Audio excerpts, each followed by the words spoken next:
So, we are continuing on to our early republic theme.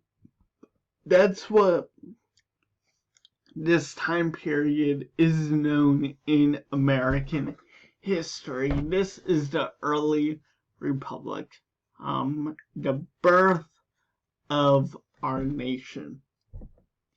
So we are talking about the second president of the United States, John Adams, in this video.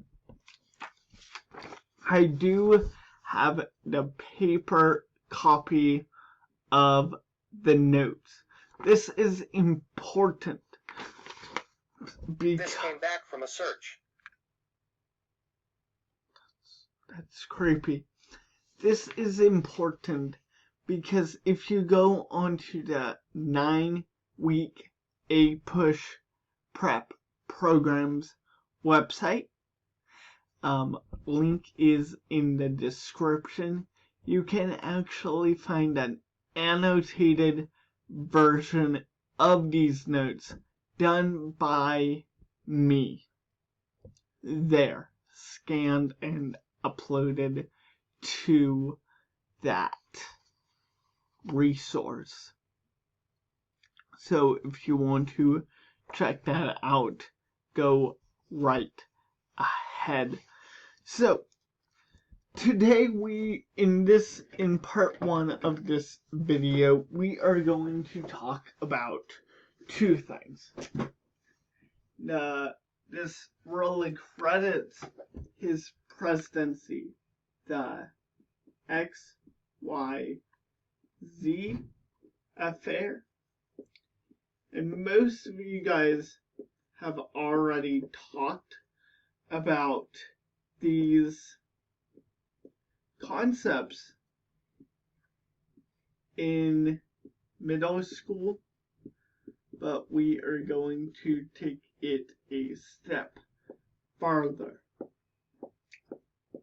So, the XYZ affair and the Alien and Sedition Acts are what we're primarily gonna be focused on. So,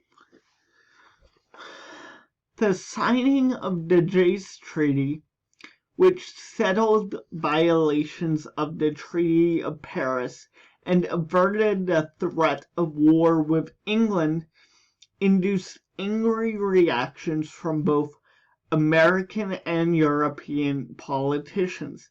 Democratic Republicans believed the treaty was a humiliating surrender to the British.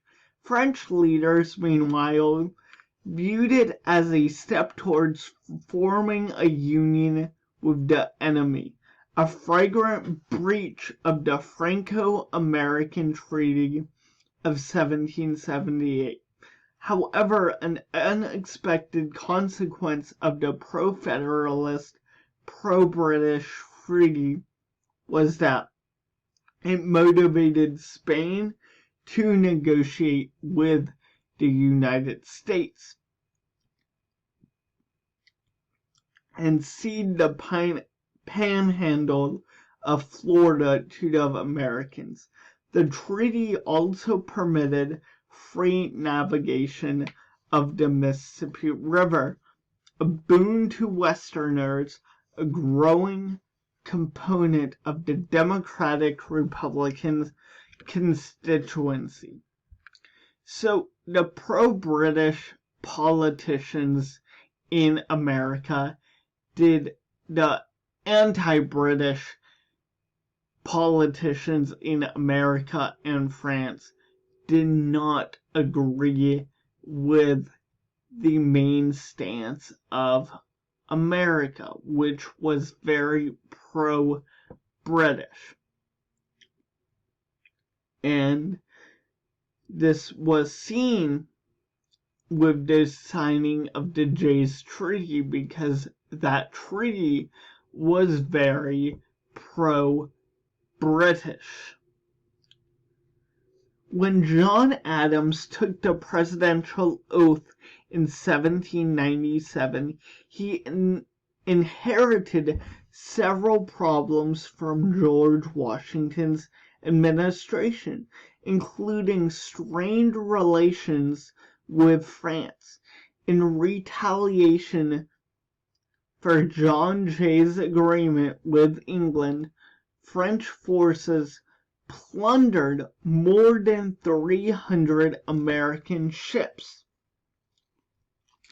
To attempt to negotiate a settlement with France and stop the attacks on American shipping, Adams appointed 3 commissioners, Charles Pinckney, John Marshall, and Elbridge Gerry, to go to France.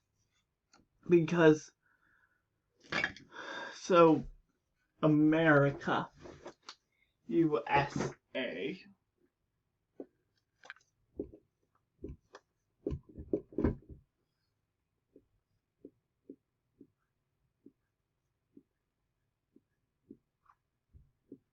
France, we are having a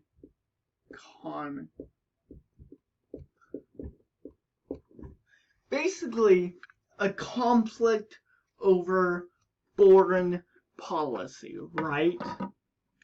So the USA in the Jay's Treaty was very pro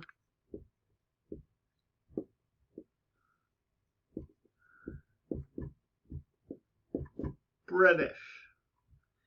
And France what's their position on Britain? Very anti.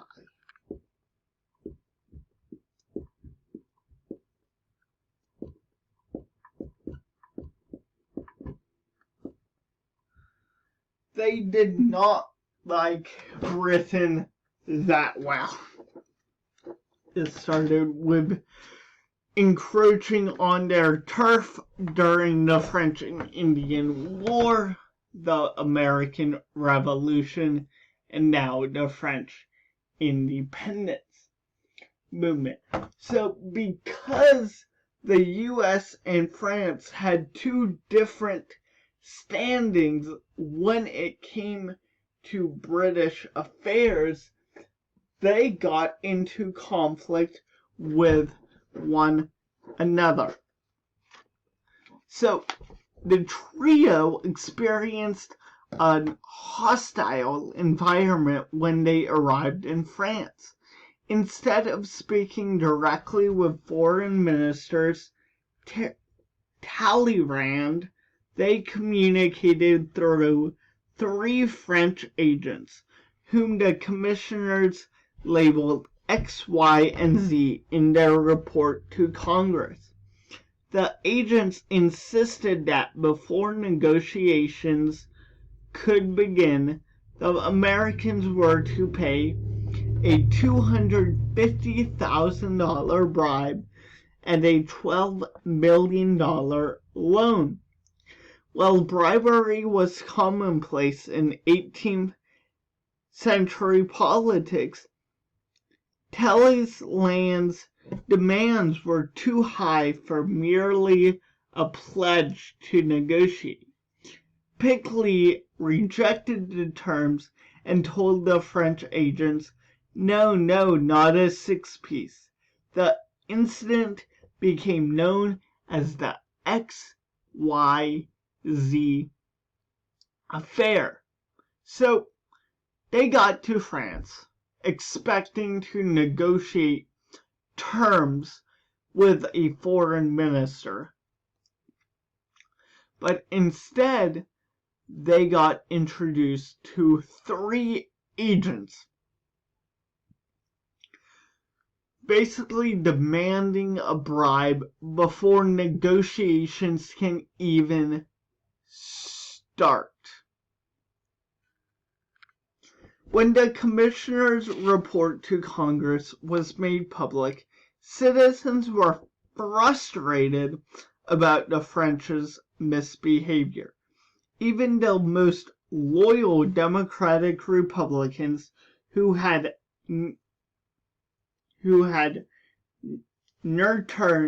nurtured and supported a strong relationship with France felt a sense of betrayal, and many joined a call for war. Pinckney's response to Talleyrand's demands sparked a rallying cry that spread through the colonies. Millions for defense, but not 1 cent for tribute.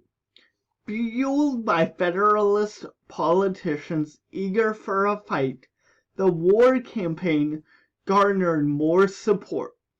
Adams refused to declare war, but advocated the buildup of American armed forces.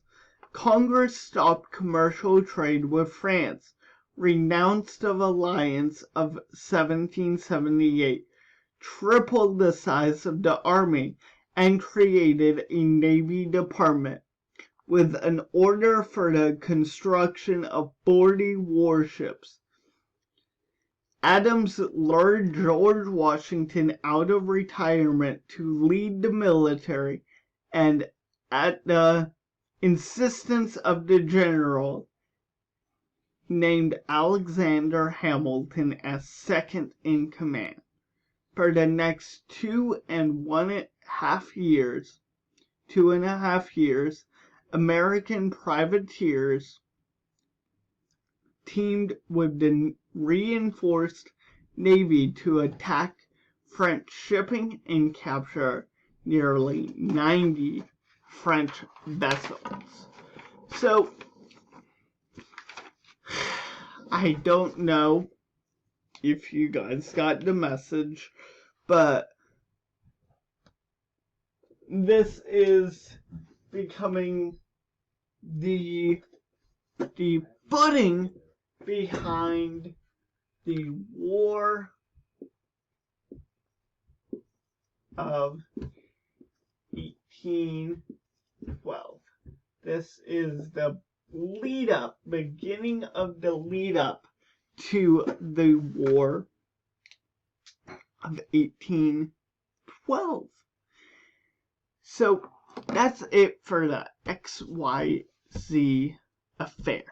In part 2 of this video, we are going to talk about the Alien and Sedition Acts, and in part 3 of this video, we are going to talk about the election of 1800. So stick around.